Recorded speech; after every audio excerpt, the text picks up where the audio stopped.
Olá, seja muito bem-vindo ao Namjoon Lendo com Kim Namjoon.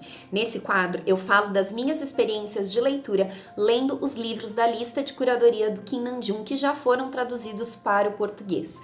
Desde o ano passado eu venho com um projeto pessoal de conhecer mais sobre as indicações do Namjoon, porque os livros dele conversam muito com o meu estilo de leitura, mas também, por vezes, leio livros indicados por ele que me fazem sair da zona de conforto e isso é muito interessante e muito importante para nós nos constituirmos como leitores mais experientes, não é verdade?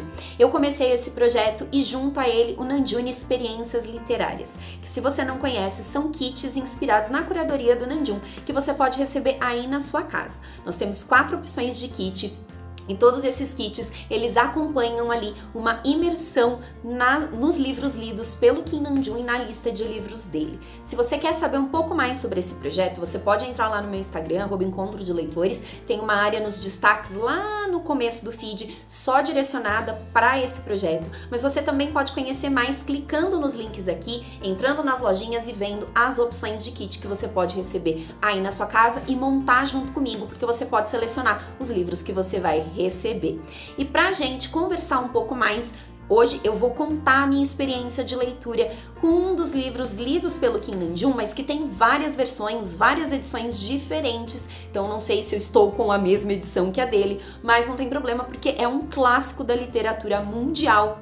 E mais do que isso, representa uma forte expressão artística do seu autor e que chegou muito forte para o público infanto-juvenil. Eu estou falando sobre as Fábulas de Esopo.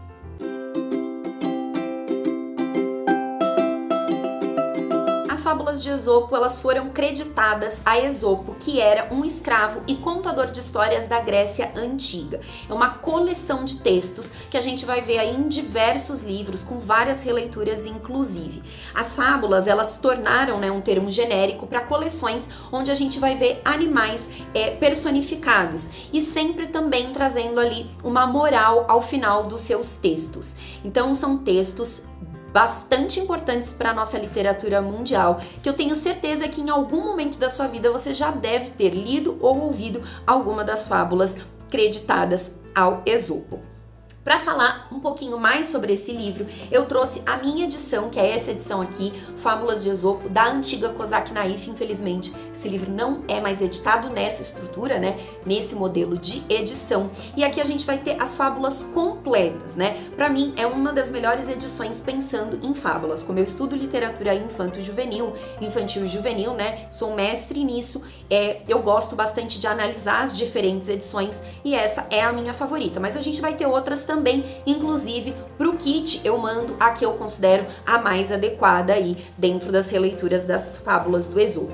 Eu não vou começar lendo uma fábula em si, mas eu separei um pouquinho da introdução, da apresentação desse livro, que traz um importante conceito aí sobre o que é a fábula, até pra gente entender como ele aparece nas indicações do Namjoon e como ele aparece também como inspiração em algumas das criações do BTS. Então, associada a Esopo, a fábula é muito mais antiga do que ele, encontrando paralelos em diversas histórias de características semelhantes, anônimas e de origem popular, espalhadas mundo afora. Ainda assim, Esopo é tido em larga medida como pai da fábula e a Grécia como sua pátria. Personagem lendário, as primeiras menções ao fabulista surgem no final do século V a.C., nas comédias de Aristófanes e nas histórias de Heródoto. Segundo o historiador, Esopo teria sido um escravo que viveu na ilha de Samos no século IV a.C. e foi morto em Delfos, em circunstâncias não explicadas, mas que exigiram posterior reparação aos descendentes de seu proprietário. Aqui nesse livro, a gente vai ter, como eu disse para vocês, toda a obra dele de fábulas, as principais fábulas dele, aqui diz que é obra completa, e esse livro está organizado em ordem alfabética. Então a gente vai ter fábulas como As Abelhas e Zeus, O Adivinho, O Atenista Devedor, O Burro em Pele de Leão, O Burro que Vestiu a Pele de Leão. Tem fábulas que são muito longas aqui no livro e outras que são bem curtinhas, a maioria é bem curtinha, O Homem Cego, O Gato e o Rato, muitas fábulas. Me conta aqui nos comentários se você já leu alguma fábula, qual é a sua fábula favorita ou a que você conhece. Conta aqui para eu saber como as fábulas estão circulando aí dentro da literatura. Esse livro também tem algumas ilustrações bem legais. Eu gosto muito dessa edição, como eu disse para vocês, são 383 fábulas traduzidas diretamente do grego e 26 fábulas inéditas no português. Infelizmente, como eu disse, não é uma edição que está circulando por aí, mas vocês encontram muitas outras edições boas também, com boas traduções deste livro. A fábula, ela é um conto de moralidade popular e ela sempre, como eu disse para vocês, vai trazer uma moral ali ao final, né? Uma lição de inteligência, de sagacidade, de justiça, de resiliência desses animais personificados e que trazem pra gente também muitas reflexões sobre a nossa própria história. Então eu gosto muito de ler fábulas nos trabalhos com biblioterapia, por exemplo, ou até mesmo quando eu tô passando por um momento ali que eu não consigo ressignificar o que eu tô vivendo, as fábulas me ajudam muito a pensar fora da minha caixa e fora da minha zona de conforto. E quando as fábulas foram indicadas pelo Kim Nam-joon, elas são citadas e servem de inspiração para a música Mic Drop, que eu amo, aliás, fazendo um parênteses aqui. Então lá em Mic Drop a gente vai ver eles falando sobre Esopo, né, sobre as fábulas de Esopo, e ela é usada e tida como referência. Então também entra aí para a lista de curadoria do Kim Nam-joon. Como eu disse, vocês gostam de fábulas? Já leram, conheceram alguma fábula? Me conta aqui nos comentários. E como esse vídeo vai ficar um pouco curtinho, eu vou ler uma fábula para vocês, também é bem rapidinha. O leão que tinha medo do rato. Um rato corria pelo corpo de um leão adormecido.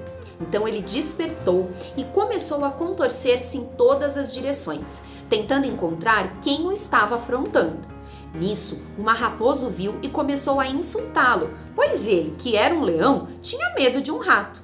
Ele respondeu: "Não fiquei com cisma do rato, mas espantou-me que alguém tivesse o atrevimento de correr sobre o corpo de um leão adormecido."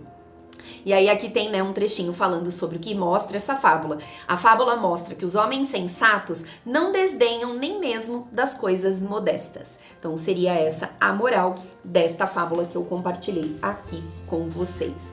Gostaram do vídeo de hoje? Então vou pedir aquele esqueminha básico de você já se inscrever aqui, compartilhar esse vídeo com outros ARMYs que ainda não são leitores e que querem começar a ler. As fábulas podem ser um ótimo caminho para começar a se apropriar da lista de lidos do Kim Nam-joon, por serem textos mais curtos. Então você pode dizer: eu li um livro de fábulas, então já adentrei a lista de curadoria do Kim Nam-joon. Também se inscreva aqui no canal se você ainda não é inscrito. Comenta aqui embaixo o que você achou desse vídeo, qual é o próximo livro que você quer ver aqui nesse quadro, se você tá gostando desse quadro ou não. É sempre legal ouvir vocês e saber a opinião de vocês sobre esse projeto. E me siga também nas outras redes sociais, @Encontro de Leitores no Instagram, no TikTok, no Twitter. Estou por todas as redes sociais aí falando sobre BTS, sobre literatura e principalmente sobre a inspiração que é Kim Nam-joon. Espero que vocês tenham gostado. Até semana que vem. Tchau, tchau!